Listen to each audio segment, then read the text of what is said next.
Voilà, on est sur ce salon Habitat et Déco. Voilà, Frédéric, lui, c'est un habitué, hein. Vous venez. Ça fait combien de temps depuis le début que vous venez?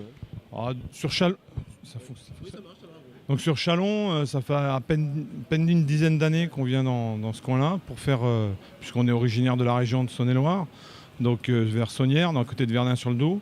Et ça fait pratiquement 18 ans qu'on fait de la maison bioclimatique, donc depuis les années 2000. Voilà, donc et vous organisez en plus des conférences, hein, vous expliquez au public, hein, ce que vous faites.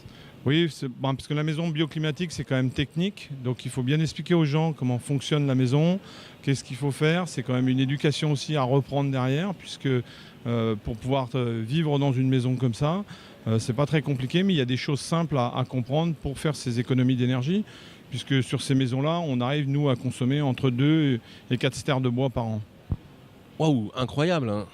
Alors oui, parce que tout simplement, la vraie question, c'est savoir pourquoi on chauffe. Est-ce qu'on chauffe parce qu'on a froid ou est-ce qu'on chauffe parce que la maison elle est humide? Donc nous, dans ces maisons-là, ce sont des maisons qui sont quand même relativement bien ventilées et en plus, elles n'ont qu'entre 25 et 30% d'humidité due à la paroi bois pleine qui peut stocker sur une maison de 50 mètres cubes de bois 1200 litres d'eau. Donc vous voyez bien ce qu'on peut arriver à faire.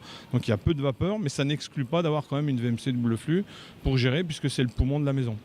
Ça veut dire que le bois a un vrai pouvoir en lui-même, quoi. Oui, oui, on a un vrai pouvoir. En plus, l'avantage, c'est que sur une maison, par exemple, de 50 mètres cubes, on va utiliser 16 tonnes de production de CO2 pour pouvoir la fabriquer. Et on va être positif, donc, puisque le bois stocke 1 tonne de CO2, donc on va être positif de 34 tonnes. Donc ça veut dire qu'on est vraiment très bon dans l'environnement et même sur le futur, sur la nouvelle réglementation qui arrive actuellement.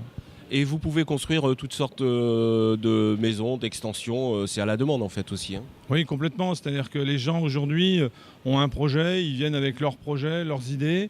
On les aide à concevoir un peu leur environnement dans lequel il est par rapport à l'exposition solaire du terrain. Et en fonction de ça, on va créer des espaces de vie qui sont assez impressionnants, puisqu'on arrive à avoir des pléniums des fois sur 6 mètres de haut, en pleine pièce de vie. Et puis après, on va avoir des pièces accessoires à côté qui vont être plus la partie chambre, qui vont être complètement des pièces de dortoir. Et puis toute la partie au nord, on va mettre toutes les pièces qui vont être l'exploitation de la maison, c'est-à-dire la laverie, le cellier, toutes ces choses-là, quoi. Voilà, bah, vous voyez, c'est très technique, donc venez assister aux conférences de Frédéric sur le stand Charpente Pro. C'est très instructif et surtout si vous vous intéressez aux maisons bioclimatiques, Frédéric répondra à toutes vos questions. Merci Frédéric. De rien. Bonne journée à tous. Merci.